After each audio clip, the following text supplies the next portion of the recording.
Hello, നമസ്കാരം. വാ, നമുക്കിന്നൊരു വട ഉണ്ടാക്കാം. ഉഴുന്ന് വട. ഇതിൽ വലിയ വിശേഷിച്ചൊന്നുമില്ല, സാധാരണ ഉഴുന്ന് വട തന്നെ. ഇതിൻ്റെ പ്രത്യേകത എന്താണെന്ന് വെച്ച് കഴിഞ്ഞാൽ, നമ്മളിത് ഉണ്ടാക്കുന്നത് നമ്മുടെ ഗൊലുവിന് നൈവേദ്യ സമർപ്പണത്തിന് വേണ്ടിയിട്ടാണ്. ഇപ്പോൾ സാധാരണ ഉഴുന്ന് വടനേക്കാളും ചെറിയ വ്യത്യാസം അത്രേ ഉള്ളൂ.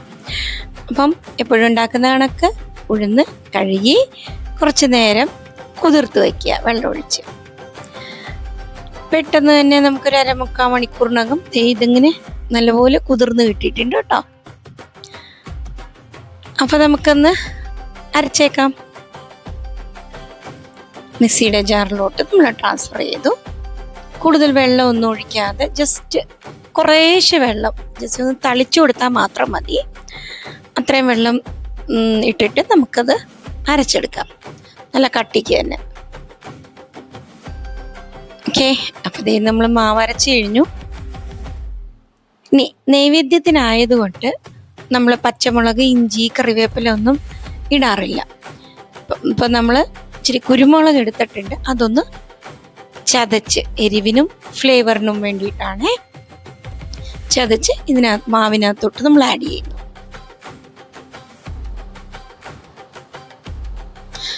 അപ്പൊ ഇതൊക്കെ ഒരു ഉദ്ദേശത്തിലാണ് ഇടുന്നത് കേട്ടോ, ഒരു ഊഹം. കാരണം നൈവേദ്യത്തിനായതുകൊണ്ട് നമുക്ക് ടേസ്റ്റ് ചെയ്ത് നോക്കാൻ പറ്റൂലല്ലോ, ഭഗവാന് സമർപ്പണത്തിനുള്ളതല്ലേ. അപ്പൊ ആവശ്യത്തിനുള്ള ഉപ്പ് ഇട്ടിട്ടുണ്ട്.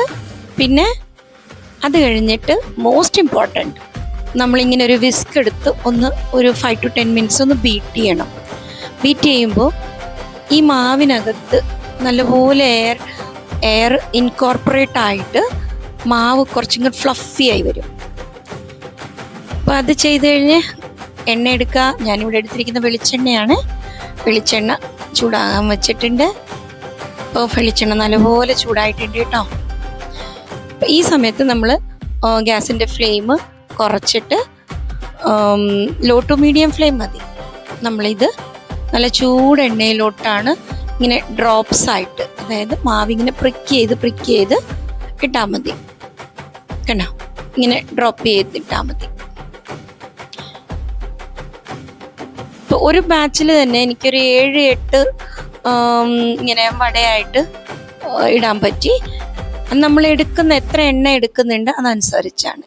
പിന്നെ എണ്ണയിലോട്ട് ഇട്ട് കഴിയുമ്പോൾ നമ്മുടെ വടയുടെ സൈസ് ഒന്ന് ഡബിൾ ആകും, കുറച്ചും കൂടി ഒന്ന് വലുതാകും. നമ്മൾ ഇടുന്നേക്കാളും കുറച്ചും കൂടി വലുതാകും. അപ്പോൾ അതനുസരിച്ച് വേണം നമ്മൾ ഇടാൻ. ലൈക്ക് നമ്മുടെ എണ്ണയ്ക്ക് കപ്പാസിറ്റി ഉണ്ട് എന്ന് പറഞ്ഞ് നമ്മൾ കുറച്ച് കൂടുതൽ ഇട്ട് കഴിഞ്ഞാൽ ഇതൊന്ന് ഉబ్బി വരാൻ സ്ഥലം കിട്ടത്തില്ല. അപ്പം അതുകൊണ്ട് നമ്മൾ അതനുസരിച്ച് വേണം ഇടാൻ. അപ്പം അങ്ങനെ ഒരു ബാച്ച് ഓഫ് വട നമ്മൾ വറുത്തെടുത്തു. നെക്സ്റ്റ് ബാച്ച് ഇട്ടിട്ട് ഇതുപോലെ എല്ലാ വടയും നമുക്കങ്ങ് ഇട്ടെടുക്കാം. മാവ് മൊത്തം വടയായിട്ട് ഫ്രൈ ചെയ്തെടുക്കാം.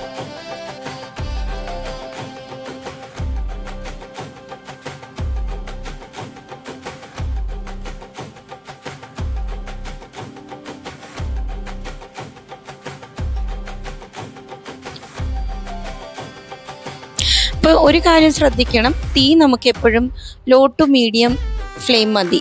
കാരണം ഇതിന് എണ്ണയുടെ ടെമ്പറേച്ചർ നമുക്ക് കൂടിക്കഴിഞ്ഞ് കഴിഞ്ഞാൽ വടയുടെ കളർ മാറിക്കിട്ടും, അകത്ത് വേവത്തുമില്ല.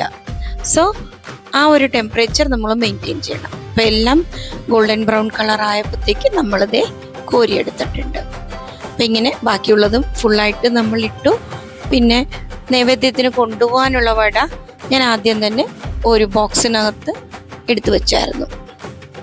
എന്നിട്ട് നമുക്കിതേ നമ്മൾ ഉടനെ തന്നെ ഗൊലുവിൻ്റെ അടുത്തെത്തി. ഇത് വൈകുന്നേരത്തെ പൂജയ്ക്കാണ് കേട്ടോ ഞാനിത് കൊണ്ടുപോയത്.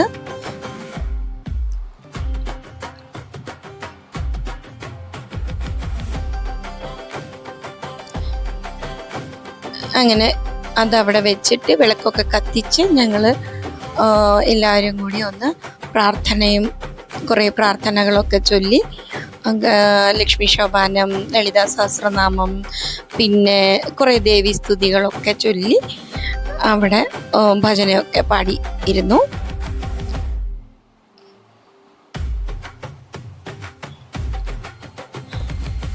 അത് കഴിഞ്ഞപ്പോഴത്തേക്ക് ഇവിടെ ഭഗവതി സേവയുടെ ടൈം ആയപ്പോഴത്തേക്ക് തിരുമേനി ഭഗവതി സേവയ്ക്ക് വന്നു. നിങ്ങളൊരു കാര്യം നോട്ടീസ് ചെയ്തോ? ഞങ്ങളെല്ലാവരും ഇന്ന് ബ്ലൂ ആണ്. അതായത് ഇത് 3rd ഡേ ഓഫ് നവരാത്രി ആയിരുന്നു. അപ്പോൾ ഇന്നത്തെ കളർ ബ്ലൂ ആയതുകൊണ്ട് ഞങ്ങളെല്ലാവരും ബ്ലൂ കളർ സാരിയാണ് മാക്സിമം എല്ലാവരും ഉടുക്കാൻ ട്രൈ ചെയ്തിരിക്കുന്നത്. വാവ്, ടു അവർ സർപ്രൈസ് തിരുമേനി ബ്ലൂ ആയിരുന്നു. തിരുമേനിയുടെ ടയർ കണ്ടോ? ഇപ്പം മാച്ചിങ് ആയില്ലേ? അങ്ങനെ ഭഗവതി സേവയും കഴിഞ്ഞപ്പോഴത്തേക്ക് അന്തരീക്ഷം മൊത്തം ഒരു ഭക്തിമയമായ അന്തരീക്ഷം.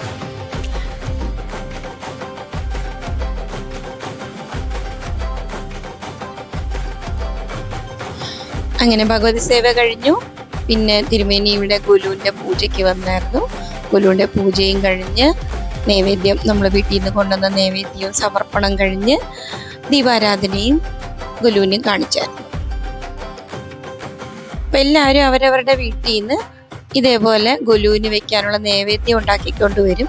ചുണ്ടൽ, കേസരി, നമ്മളുണ്ടാക്കിയ വട, പിന്നെ ഉണ്ണിയപ്പം, പിന്നെ പായസം. അത് അവൽ പായസമായിരുന്നേ. അപ്പം ഇത്രയേ ഉള്ളൂ ഇന്നത്തെ വീഡിയോയിൽ. വീണ്ടും ഒരു വീഡിയോ ആയിട്ട് ഇനിയും കാണാം. ബൈ.